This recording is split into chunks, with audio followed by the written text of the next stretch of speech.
Hello, my friends. Welcome or welcome back. I am your local art witch, and today we are going to be looking through this Tarot of Dreams by Ciro Marchetti.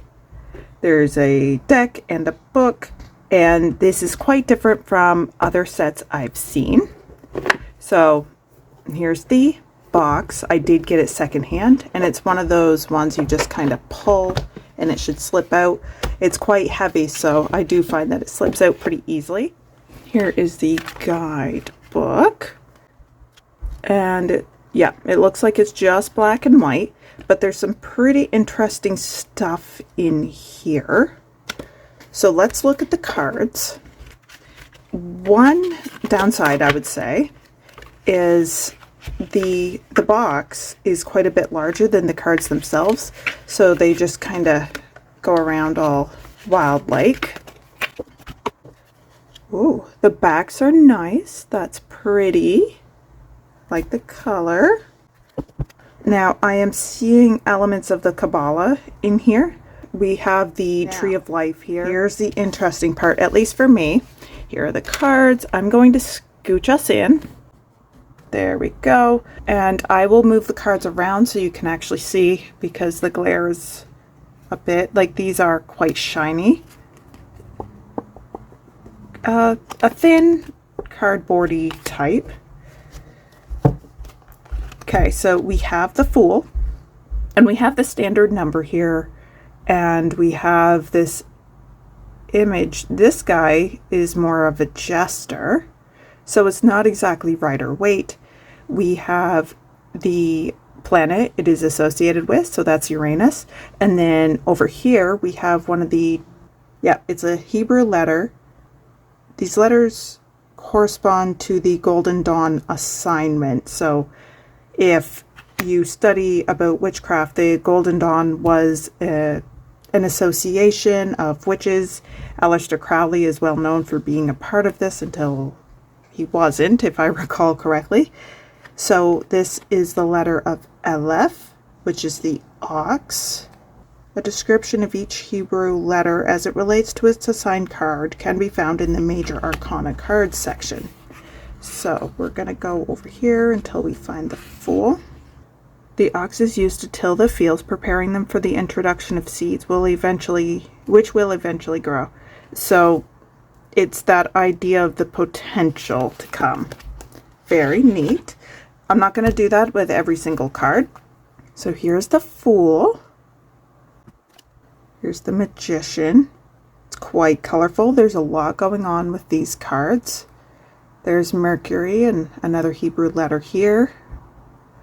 I do like that we have the planetary symbols. The Priestess. Oh, an Empress that's a little bit older. I like that, but we're still getting this idea of harvest. And oh, look at that, she's holding a baby. The Emperor. Faith instead of the Hierophant. I like that we see these. It's hard to see. It's easier to see in real life. A Jewish star and the Christian cross. Islamic moon and star. I don't know this one. There's witchcraft. I don't recognize this one. This is Taoism, I believe. This looks Korean, and I believe this is the Hindu one. Don't quote me. Oh, that's a nice lover's card. Chariot. Oh, look at that. I like that little castle. Strength.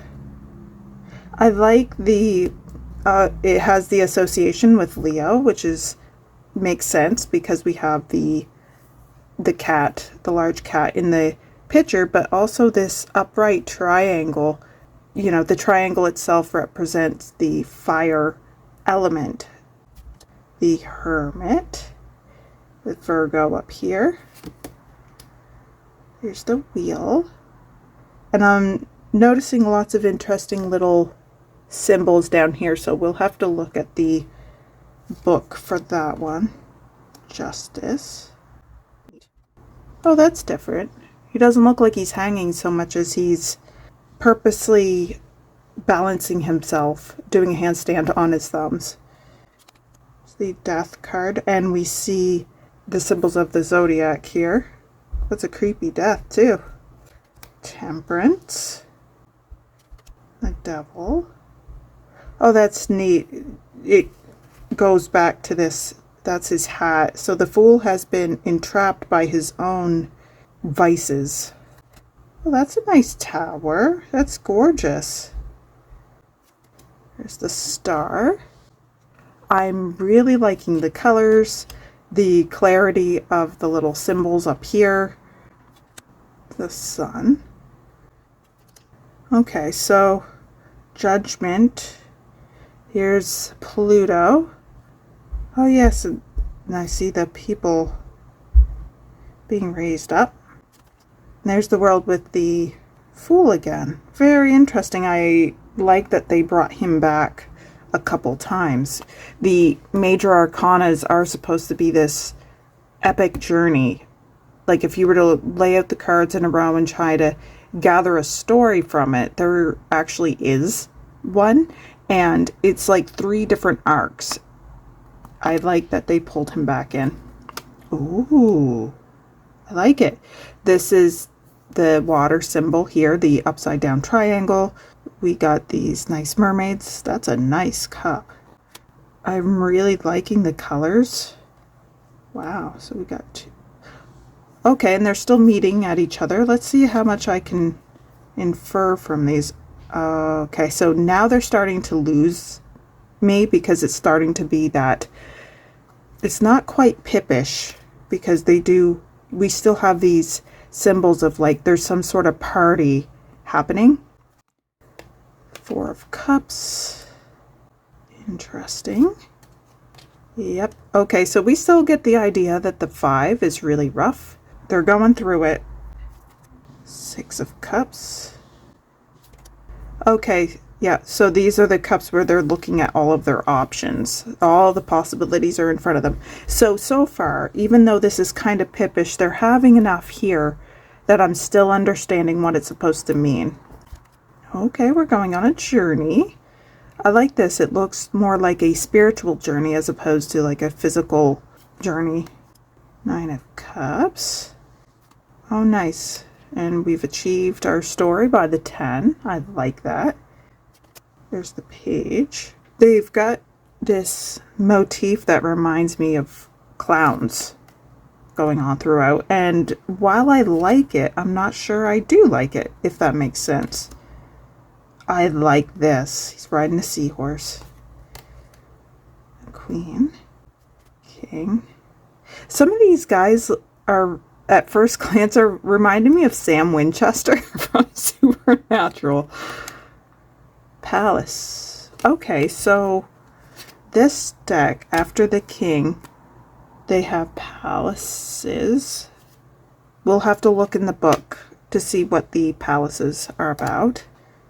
The Ace. Oh, look at that. I like this deer. Balance. Oh, I like that. You really get the idea of how hard he's working here. This looks good. I look like I'm earning this here. There we go. There's the 5. Oh, neat. And he's handing us the Libra symbol here. Feels like there's going to be justice for me. I like this card. We've got the 7 of coins. That's a cute dog. 8. I really like this steampunk feel that some of these cards have with these inventions. 9 of coins. And 10. Overall, it's still pretty understandable.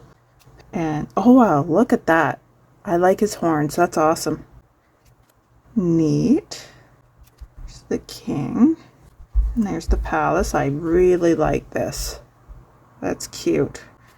The Ace. So here we are in the air element. 2. 3. Yeah, something rough is happening. She's covering her heart. So we're still getting this idea that some sort of injury happened here. Now this looks restful. The Four of Swords is supposed to be about rest, and a lot of times, a lot of the symbology that I see on cards, it looks like it's not great. In fact, the standard Swords card, like in the classical Rider-Waite, has somebody in a sarcophagus, so it's like, oh no. Here's the 5. That looks good. That's confusing. 5s are very difficult numbers. 6 of Swords. I can't remember what that's supposed to be about. Yeah, sneaky. Oof. I don't like that at all. 9 and 10. Oh, look at this tattoo. I like it. I think that's like an octopus. And we've got our page. Ooh, the knight. Ooh, the queen looks like a Valkyrie. The king. And here's their palace. Oh, that looks like it's something from Fancy Jetsons or something. Okay, so we're in the fire. So the wands, we've got this little iguana. Yeah, we've got a choice to make. I like that. It does look like a choice here. We've made our decision. It's time for forward movement here. Yeah, we're fighting. 6. That looks victorious. I really like it. Yeah, he's now coming up against it for some reason. This is forward movement. I like it. It doesn't look like forward movement though. It looks like they're coming toward me. 9. Oh yeah. Yeah, he's got a lot of stuff on his back. That's really clear, I feel like. The page and the knight. Oh, look, he's like on a dragon, but he doesn't have hind legs. The queen, the king, and the palace.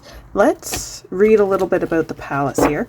I have never had a Crowley deck, so I have no idea if that's where it's kind of coming from. Let's look. Okay, so after the first edition of the Tarot of Dreams, which is this deck, Ciro created the 4 palace images, one for each of the suits. He described them as the Tarot of Dreams real estate and speculated on how they would appear in real estate agent listings.